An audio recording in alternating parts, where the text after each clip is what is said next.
Welcome to Conversations with Entrepreneurs, January 2021 edition. Thank you for joining us.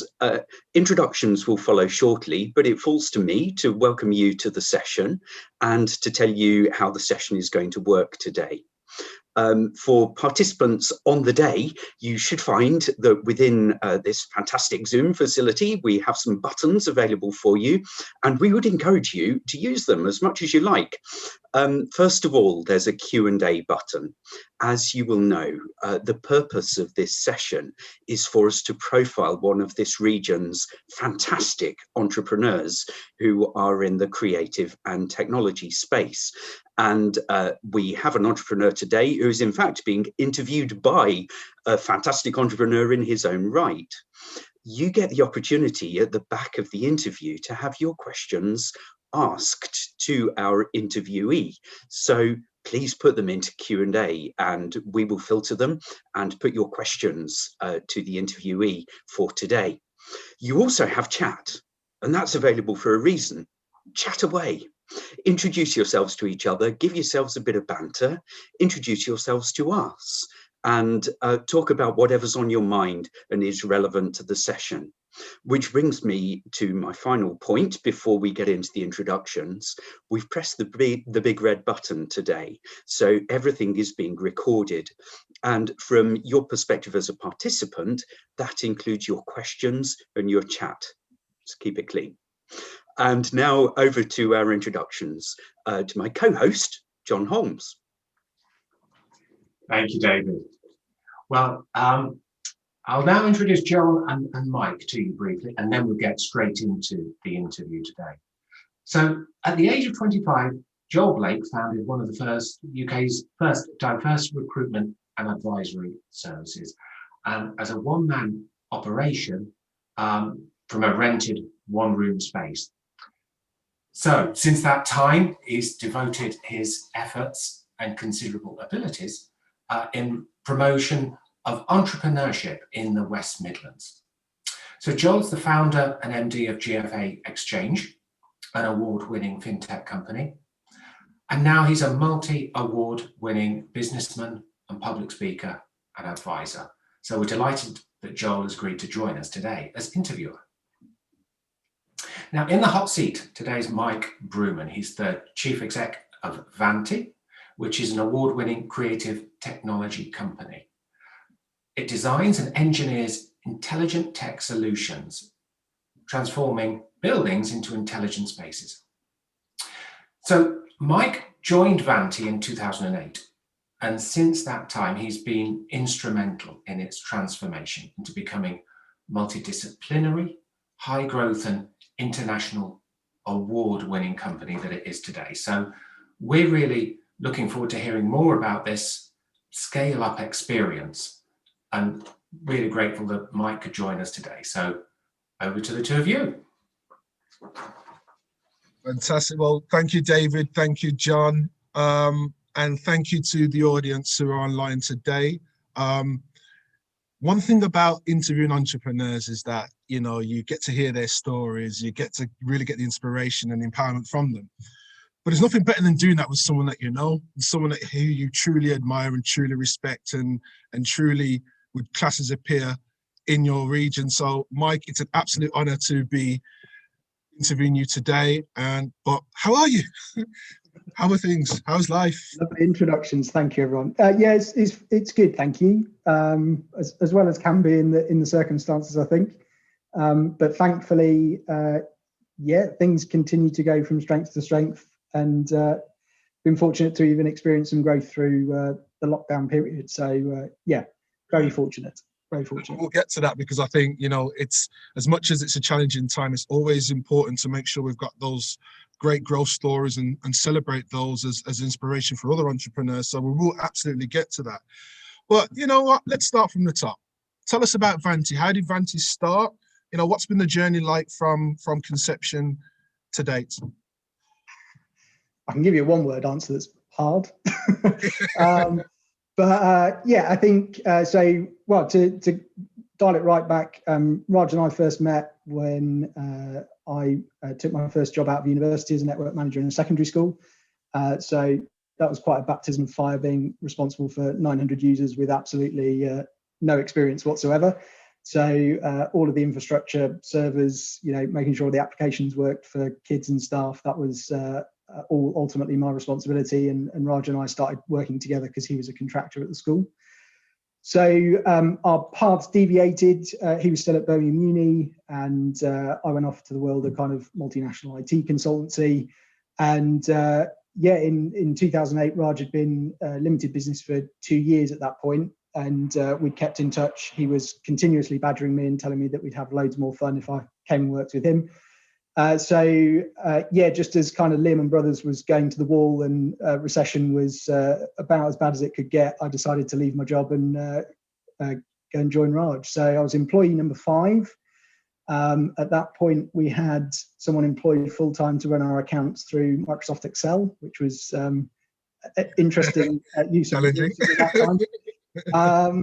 It's just been kind of steady organic growth since then. We got interviewed by the startup Van last year after 14 years, and they dubbed the whole video 14 years of bootstrapping, which I think is entirely accurate. But as Raj made the point on that video, his mum's a venture capitalist, and her advice to us had always been go as long as we possibly could without raising any money, and don't fall into the kind of trap or the kind of common approach, which is go and raise a bunch of money and then try and make the idea work. It was much more prove the idea would work to begin with, and then see if we could scale it. So I think we probably stretched that a little too far. We could definitely do with some of that growth capital right now, but we're currently in the process of writing our investment memorandum, and that'll start being tested Q2 this year with a view to start raising money in Q3, all being well. So look at that. So, in that short time, that just sounds like an actual phenomenal journey. There's a lot of kind of questions that are already in my head already, but I think the thing that really jumps out is this bootstrap versus investment piece. I think there's a myth, shall we say, that every business needs funding. And do you need funding to start, or do you need funding to grow? Question mark. But certainly, there is wisdom in the fact that until something actually works, you can't expect others to invest time and resource into something. They need to see and feel that there's longevity. And it strikes me that you've been able to follow that course, and it's brought you through to some amazing opportunities and creating a fantastic business, and certainly one that's a pillar of our Birmingham community here. But I think there was also something else you said there, which I'd like to kind of ask as a kind of a first question, really, which is your thoughts around inclusion and that sense of bringing different ideas, different skills together. How has inclusion played a part in that Vanti journey so far? So many anecdotes. So I think, it's played a dramatic part in the levels of success that we're realizing at the moment. I think instrumental to that was Faye Presley's joining kind of 4 years ago. Faye really certainly opened my eyes to the need for more diversity and inclusive behaviour at Vanti, and really kind of shone a spotlight that we weren't doing enough at the time. I think we'd always taken it for granted. I think we're very inclusive by default as leaders, or at least I like to think we are. But I think Faye really showed us that we could be doing a lot more, and those early days certainly had some pretty heated arguments around things like positive discrimination and at what point it was looking at equity versus actually being discriminatory. And I think also we've all been on quite a journey over the last certainly kind of 5 years as we became a lot more conscious of it, in really starting to appreciate what people's differences could bring to the party, and really trying to avoid groupthink. And I do think we're quite often cited as this kind of innovation machine, and people don't know how we innovate so much. But I think a lot of that is because we do really encourage people to look at things through lots of different lenses. And I think also instrumental to that was defining our values, which was probably about 7 or 8 years ago now. So 5 values: mastery, integrity, discovery, fun, and care. And I think that discovery value really speaks to there being kind of no stupid questions. So we're always encouraging people, new starters particularly, that if they have any questions whatsoever, they really need to be kind of digging into them and helping themselves to understand. But yeah, there are some really great examples. We had 2 people with vehemently different opinions on a subject over how we implemented security for our clients. And it ended up getting so heated that I ended up sitting in the middle of it and kind of just wanting to hear both sides and talk things through. And it was just a really fascinating example where actually, as we moved the conversation through, and because there was someone that was more objective kind of facilitating that conversation, it really allowed us to explore both points of view. And I would say probably about 2/3 of the way, 3/4 into the conversation, almost felt like this kind of penny dropped for them both. Yeah. And then they started seeing each other's perspectives. But what ultimately came out of it was neither of the 2 solutions, but actually a better one that worked really well for our clients. And I think right there, Mike, is something which I think is really important for certainly the audience, but entrepreneurs across the board to recognize, is that such a subject is often seen as a very emotional one, a political one, a very societal one. But it strikes me that within your organization, it was a pivotal one, because it enabled you to look at almost the third option and kind of the unknown. It enabled you to embrace the unknown, which I would assume would open up the innovation in the business and help you to create that positive impact. And it strikes me that, from a leadership point of view, it might have had an impact on the way which the organization moved forward from there on, would you say? Yeah, I think so. And I think some of this bleeds into kind of organization design and how we're trying to structure the business. From my own kind of reading around, also personal experience working for corporates previously, I've always felt like hierarchies can be quite limiting, particularly in terms of flows of information, decision making, and that kind of thing.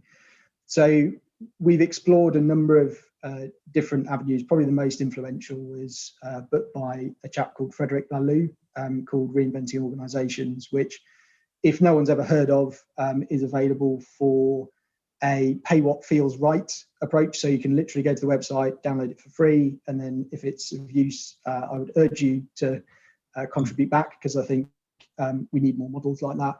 But the illustrative version is just such a wonderful kind of exploration of all of the different concepts. And it really looks at how we can decentralize a lot of decision making, which I think we tried to move into very quickly and too quickly, and we tried to implement things in more of a piecemeal way than it's actually able to work. So to give a bit more flesh to that, in the book, there's a process called the advice process, which is essentially you seek out people when you want to make a decision, people that are either impacted or you think would have expertise to make that decision. And the idea is that you can kind of form these groups that work around quite specific problems that can then push forward decisions themselves. Mm-hmm. Implementing that process without the conflict resolution process is an actual disaster, which I can well attest to. And the conflict resolution process speaks to actually, if you have disagreement within that group, how you then resolve that. And that's through a series of kind of escalation measures and that kind of thing. But yeah, I think we've always been interested in not structuring ourselves just in a hierarchy because it's easy. And also, I think the other thing that we've taken great advantage of, and I think people talk about Vanti a lot as they're always quite surprised that we're only a 42-person business when they kind of get inside, and they always think that there's a lot more people behind the scenes. But I think we allow a lot of bleed between teams. So people will quite often wear kind of 2 or 3 hats, whether that's kind of, we have people who work across sales and design and sales and consultancy, and even people who work on a service desk some of the time, but then work in commissioning roles at other times. And that can lead to a lot of complexity in terms of, people not always knowing what their reporting lines are, and it not being really kind of clear cut as to where decisions actually get made and who's accountable. How have you managed that complexity though? Because it strikes me that with that level of complexity, negative impacts can happen more often than you would realize. So what's the framework or the kind of boundary of how you manage that? I would love to tell you that we've got this absolutely nailed down, Joel. I think, quite honestly, and if you were to peek behind the curtain right now, and I'm sure anyone from Vanti who's on this call will attest to the fact that we don't have it quite right just yet. I think for our size, we are probably approaching the limit. In fact, we're probably slightly beyond it in terms of it being feasible to work the way we are currently. But we do have an initiative running to look at org design using the canvas that is in the book. I would have to look up the title of, but it's a 9 square canvas that looks at things like how you approach innovation, decision making, and all those kinds of things. And we're working through that in a way to hopefully chunk down the tasks that need to be done, but also to iterate quickly to a point where everyone can know what's going on. And I think really mindful that, not that it's a thing to fix necessarily, because I don't think organization design is ever fixed. I think it continues to be fluid as things change and grow. Especially this time that we're in now. If we do get to raise money later this year, and that does result in a number of people joining us, that obviously perpetuates the problem in terms of complexity and that not knowing. But also, I think the thing that we're starting to appreciate is that almost quite unconsciously to begin with, we have moved to a position that is so different from a traditional organization. We have now joked that we almost need a conversion course on the way into Vanti, because, and all joking aside, we have had people from very highly structured, very corporate backgrounds that have actually found it very difficult to settle into a level of what can be perceived as total chaos and complete ambiguity. It's not quite at that level, but I think if you're not prepared for that shift and change, it can be quite hard to adjust to. And I think some people absolutely fly, and some people just don't like it. Yeah, sorry to cut you, but I think, you as you were talking there, I was thinking, well, I never asked the question from a viewpoint of almost highlighting the chaos. It's the fact that that's a natural story in many growing businesses who have heritage, who have a way of working and have realized that they are evolving. And every business is always evolving if they feel that they have an end goal that is worth aiming for. If you want to stay where you are, you always do what you've always done. So I think the way I would interpret that quote unquote chaos is that it's evolution. And with evolution, it's learning and it's personality, it's organizational change, it's all of that. But it's an understanding that you're embracing that. And I think often in organizations, they forget the importance of embracing all that chaos rather than trying to risk manage it or be risk averse. Yeah, and I think, Vanti colleagues are, I think, sick of me sounding like a broken record about growing pains, but it is almost literally a textbook example of organizational maturity. And there are some quite natural growth points in terms of, I think it's roughly 10 people, then 20 people, 40, 70, and once you get kind of into 100 plus. And it's funny that you mentioned kind of evolution as a concept, because one of the things that I've certainly been very interested in recently, and actually only just last week shared a video with our governance team looking at, there's a TED video, which if you search TED 100-year company, the presenter talks a lot about mimicking nature in organizational design in terms of actually being able to evolve structures. And one of the interesting things, I can't remember if it was a Jim Collins book, I'm pretty sure it was, might have been Good to Great, is there are a number of examples where because of the evolutionary limits of human beings, so we're still designed to sit in tribes of 100, 150 people. Actually, there are organizations out there, and I think the example that's used in the book is one of a paper mill, where they got to a size and then essentially went through this kind of mitosis process where they broke the plant into two and then established two plants that then grew with their own communities. Now, we're obviously not quite in that business, but one of the things that we have looked to restructure ourselves around, and this is going to be quite a kind of monumental shift for us, particularly as we move into much more systemization and being a bit more kind of process driven, is that look at how we move from being orientated as a projects business, where that was really the thing that we organized ourselves around. Because, you know, back in the day when we were working just for education clients, there was no concept of ongoing support agreements because they couldn't afford it. And projects started at A and finished at B. And when we were done, well, we might get a call back at some time in the future, but probably not. And as things have evolved, and also as we started now getting into more multinational clients, there is that need to really orientate things much more around the client as that kind of top entity, but then the sites underneath them that we then look after, because it's now quite common that those sites would have different levels of support, or we'd support different types of hardware, or we'd be doing different things for them. And so that's quite a big shift. But once we get there, it will really allow us to kind of dial things up quite quickly, because it would allow us to onboard people a lot more fluidly over time. I love that, Mike. And I think, you know, just those who are on the call, please keep bringing in your questions and put them in the chat. I think Mike's just really giving some real golden nuggets here in terms of the challenge of evolution, but the importance of it. And I think it's something that we all need to consider, no matter the size of our businesses. So please do keep bringing in your views on that. As we're kind of moving towards the end here, Mike, I think it's great to see that you've had a really great start. You're going through this process, but let's not underestimate just how well the organization has done and the amazing impact you've created for so many businesses. And as part of the evolution, you're now moving to this next phase of fantastic growth.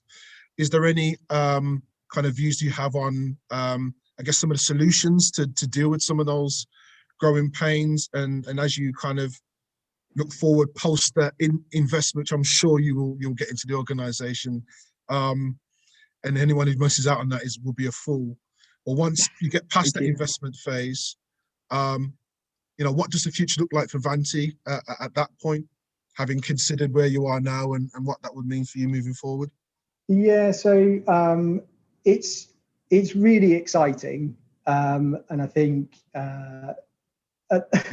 at the moment things kind of lurch between being absolutely amazing and then at the other end kind of being like, oh my God, what's happening? And then it doesn't feel like there's an awful lot in between. But in terms of Vanti as a business, we're currently developing really two products. So one called Kahoo, K-A-H-U, kahoo.work, which is our smart workplace product. So that's looking at how we can essentially productize what we're doing a bit more, but also recognizing that there are a lot of organizations out there with very similar needs.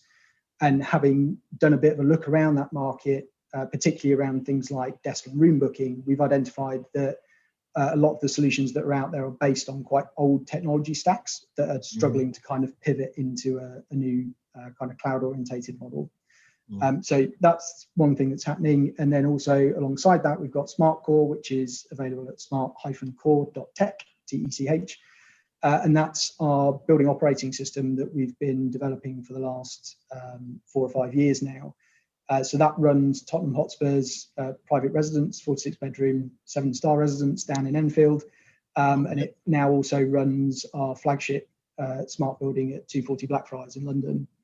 And the intention with that is something quite different. We are intending to set it up as a foundation. It will be non-profit making, and all of the code for Smart Core will be publicly released, because the anticipation is that with the world on fire, we've looked at the number of buildings, even with the kind of wildest of investments, and realistically, Vanti will probably touch 100 buildings in certainly mine and Raj's lifetime.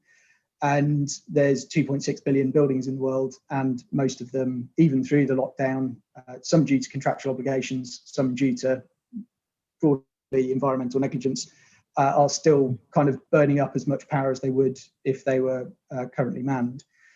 And so that whole world is incredibly fragmented, incredibly difficult to bring together. And so Smart Core really seeks to be the kind of software glue within that. So yeah, the kind of evolution post-investment will be a group structure with Vanti having some siblings in Kahoo and Smart Core. And yeah, the aspiration would be Kahoo's got some great growth potential, and we certainly see as people try and kind of manage post-COVID in terms of resource booking and management, that kind of thing, that can really go some, and it will need its own team behind it to kind of really power that forward.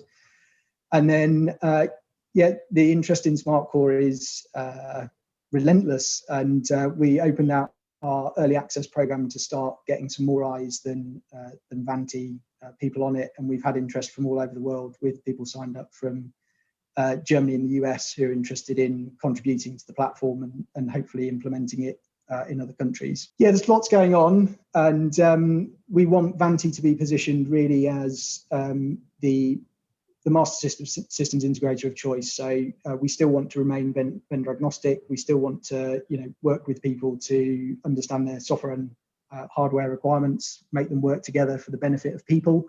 But the idea is that we ultimately, fingers crossed, will move to a position of being commissioned for the most difficult and complex projects that are out there, because, well, we're the ones that invented Smart Core. So love it. We'll see how we go. I think, the Vanti story is so amazing, and I think there's so many chapters yet to be written about the story. And I think what I've heard today is this sense of, an idea was birthed, and then it went through its growing pains and became a toddler, and became it's in its teenage phases now. Probably early adults, and now we describe ourselves all the time as being in adolescence. Absolutely. Yeah, 100%. Which I think is amazing, and it says a lot about the spirit and the integrity and the values and the drive of the organization, and obviously the leadership of you, of Raj, in supporting that and having great people who are attracted to that. I want to be a part of that.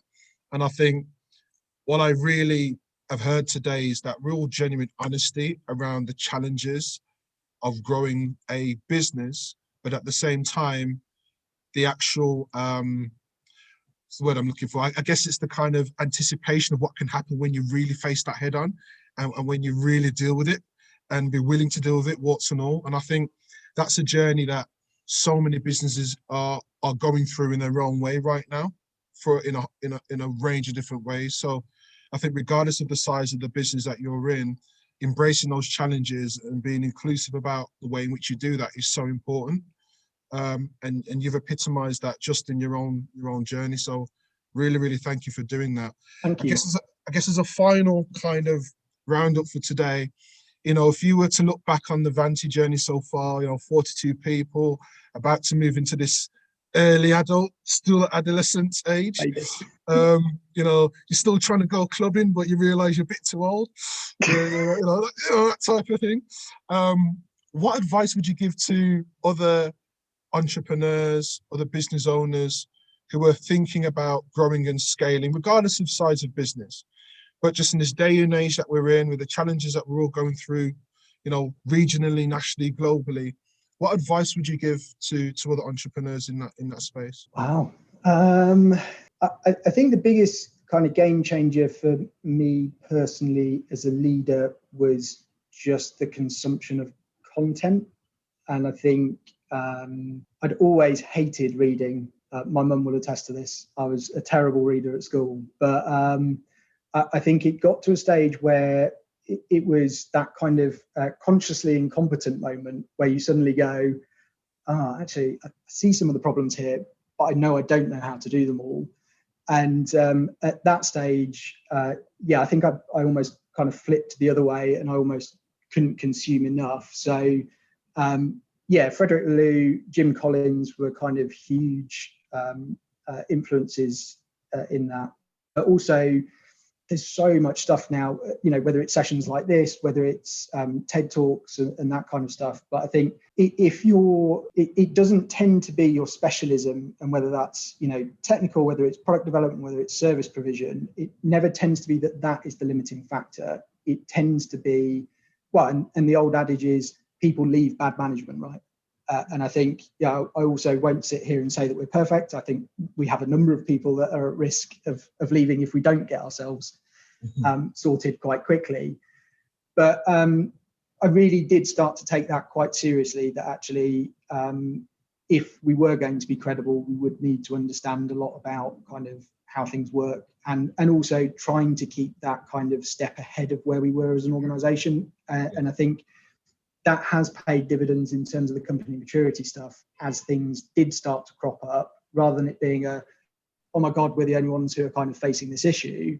It was actually the textbooks literally say this is going to happen, and here are the things that you can do to kind of mitigate or deal with them or whatever.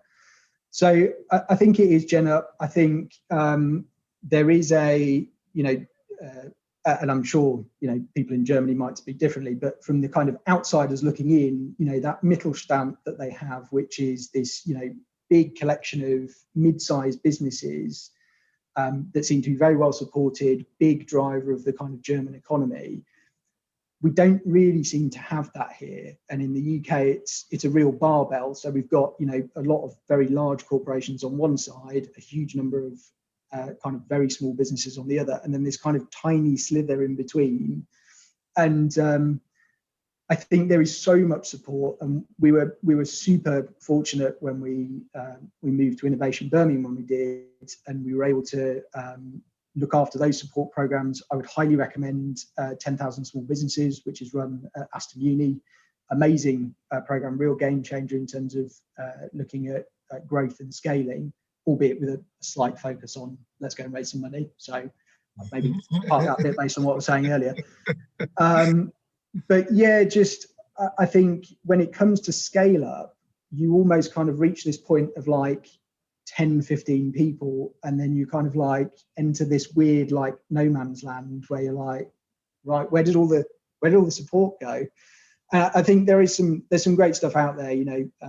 I'll say this in a little plug because I can see Naomi's on the call, but Tech Nation do run a bunch of stuff around scale up, and I think it is becoming more recognised. There is the Scale Up Institute now, and all those kind of things, where it is starting to be recognised that it's actually a thing, and that actually scaling a business is quite different from that startup phase where things are naturally chaotic. But again, to refer back to that 100 years video, I think and also if anyone looks at the pinned tweet on my account, it says exactly this, is the natural state of a small business actually mimics nature entirely. It's resource poor, you're doing your best, it's trying to keep your head above water in all of the circumstances of not enough money, don't know where your next clients are coming from, don't know how you're going to pay the bills and all that kind of stuff. And actually, as we start to mature, what starts to happen is all these man-made influences start shifting in, and we start thinking we have to structure and control things and make things very regimented. And actually, I think what we're going to see is that as more and more people attempt these different models, and I think it is a bit of a kind of an unknown, but the only thing that I can say is it feels absolutely right for us. It doesn't feel like we would succeed if we implemented kind of strict and rigid hierarchy and tried to do the same activities that we're doing. So yeah, I think look for support that's relevant at the kind of the size of the organization that you're at, but keep that kind of half an eye on where you're going next and the kind of challenges that you're likely to proceed. And I would anchor that much more around people than around financials. And I think that's where a lot of people get lost. Love that. Well, Mike, thank you very, very much for your time today. I think you've given us so much practical but honest insight into the growth journey for businesses. And again, I implore those on the call to seek out Vanti, learn more about them, follow their journey as they move forward, connect with Mike where possible. Mike, if you'd like to just maybe just share your socials so people can get in touch. Sure. So I think we're Team Vanti on pretty much everything. I'm very active on Twitter, probably a bit too overactive at times, at Mike Brooman. So yeah, you should be able to find us through that, or Vanti's website's vanti.co.uk, and James and co do an excellent job of putting together content around, you know, our kind of learnings from our growing along the way. Fantastic, brilliant. Well, thanks again, Mike and David. I'm sure that we've had a few questions, so just in the kind of final 8 or 9 minutes or so, just any questions that we might have for Mike? Absolutely. Well, more questions are welcome, but I'm going to pile in with some questions. Mike, wonderful to hear about your journey, and to hear the things that you've learned. You've taught me a few things, so I've got to chuck a few more things onto my ever-expanding reading list by the sound of it. And I love a good bit of open source literature when I can get my hands on it. With the first question, I'd like to go towards the beginning of the conversation that you've both just kindly let us eavesdrop on, and about that decision about seeking investment. It sounds like you got some really good advice from somebody in the know at the beginning, but what was it that finally led you to question and turn on that advice and start seeking investment? What were the things that started to stack up? And is there a pattern or a piece of learning there that we could share with everyone? Yeah, good question. I think the biggest thing for me personally, and again, my apologies for Vanti colleagues on the call because I will sound like a broken record, but process and systems are important in any business. And I think we've really recognized that there's more that we could systemize, and there's certainly a lot more that we could automate in terms of being able to help people be more productive rather than just doing kind of monotonous things over and over again. And I think we've also recognized that we're at a point now, particularly with Kahoot, but also with SmartCore as well, where we almost need that. We could continue to grow them organically. Like, that is a possibility. It's a possibility that we've looked at. But I think the window of opportunity for both of those things, not that we can see it kind of necessarily diminishing, but there will be a kind of finite period of time where we're able to take advantage of that. And it feels like an injection of capital now, and most of the spend would be on extending the team, would allow us to get ahead of that opportunity. And I think it was one thing I did mean to mention actually when we were speaking earlier, Joel, is I think investment happens at different times for different businesses, right? And I think whether you're a product business or a service business, that also would probably shift when investment is likely to happen. And I think we're in a bit of an odd position in that actually Vanti is very firmly a services-based business, but actually it's now starting product-based businesses. And they are very different things, and actually I've had some quite direct advice from people much wiser than I who have attempted to do this previously, and they've just said, do not try and run them as one and the same thing because they are completely different animals. So yeah, I think it's got to the point where we can justify it and put it to good use, and also you know, selfishly from a shareholder's perspective, it's that you know, a percentage of something is worth more than 100% of nothing, and so at this stage, Raj and I are prepared to give up some equity. And also, I think, you know, the two of us did have a pact very early on that we were going to run at this as hard as we could for as long as we could, really on negligible income at times, almost zero for the first 2 or 3 years. But we are at a point now where, you know, our lifestyles are changing. Raj just had a baby girl called Anya, who's wonderful, but is obviously, you know, a huge part of his world now. And so I think it is that, well, to go back to Joel's word, it's natural evolution, right? And I think it's responding to that, those kind of evolutionary events and reacting accordingly. Fantastic. I've got a question here that's come from Matt Jones at Uxbridge. Hi, Matt. Hope things are okay. Matt's asking you, Mike, you guys are renowned for having an awesome culture, but what was key to defining it and then developing it? Great question. And hello, Matt. The Jim Collins book, I think, again, is actually good to great, where he talks about the values. If you search Jim Collins values, there's a whole page dedicated to the exercise that you could run, where he talks about a Mars team.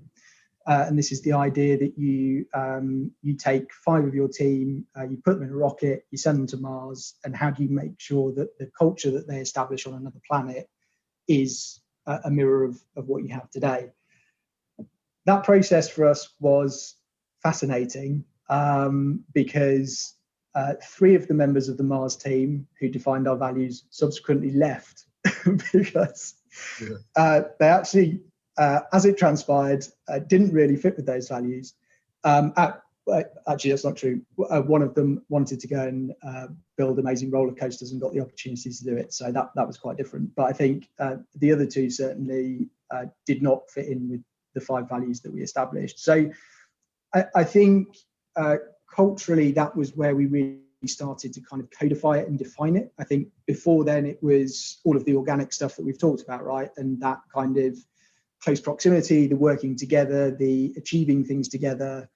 But yeah, once we defined the values, that's where it really started to kind of become a lot more embedded in Vanti. And even to the extent now where we had a colleague of ours called Ryan who took the values. We have something called the Vanti Shield, which is how we kind of keep the bits on the outside of the organization that we don't want to allow in. And he redesigned those with each of the letters of the values. So they're emojis that we can actually use within Slack. And that really helps us. In fact, we not only use it in Slack, we also use it in Hive, which is our feedback tool. So people can recognize each other with high fives for the values in Hive, or they can recognize people within Slack. And again, I think it's that it is that constant reinforcement, not from a kind of BT stick perspective, but in a positive, how does this actually help people do a better job? And also, how do we recognize good behaviors in terms of contributing to reinforcing those values in a kind of very natural way, or a more natural way, maybe I should say. That. Look, David and John, this keeps happening. The conversation is just so great that just time just runs out. Mike, thank you again so much for taking the time out of your busy day to just share your journey with us. And I'm sure those on the call have taken away, feverishly writing notes. But thanks again for your time. Really appreciate it. David, John, I'll leave you to close today's event. I'll go on, then I'll do it. The reality is this, right? I think we're at a time where we just have to be really honest about what growth and progress looks like. And as businesses, as organizations, we all need to go back to the essence of what business is about, which is about people first. You know, business is about people first. And as long as we remember that, we can be as innovative and as creative as we want. But if we don't have that innovative and creative streak within our people, then it makes it very difficult to create innovative businesses that really change lives, cultures, communities, etc. So again, Mike, you know, you've epitomized that just for your journey and your honest sharing today. And the team at Mills and Reeves and Advantage Creative are living and breathing every single day. And it's certainly something that we're trying to do in our business on a day-to-day basis too. So collectively as a community, let's keep pushing, let's keep trying to help everyone to be the best that they can be. And our benefits, you know, the benefits for our businesses and communities will be a natural evolution of that. So thank you all for your time today, and thank you all participants and audience members on the line.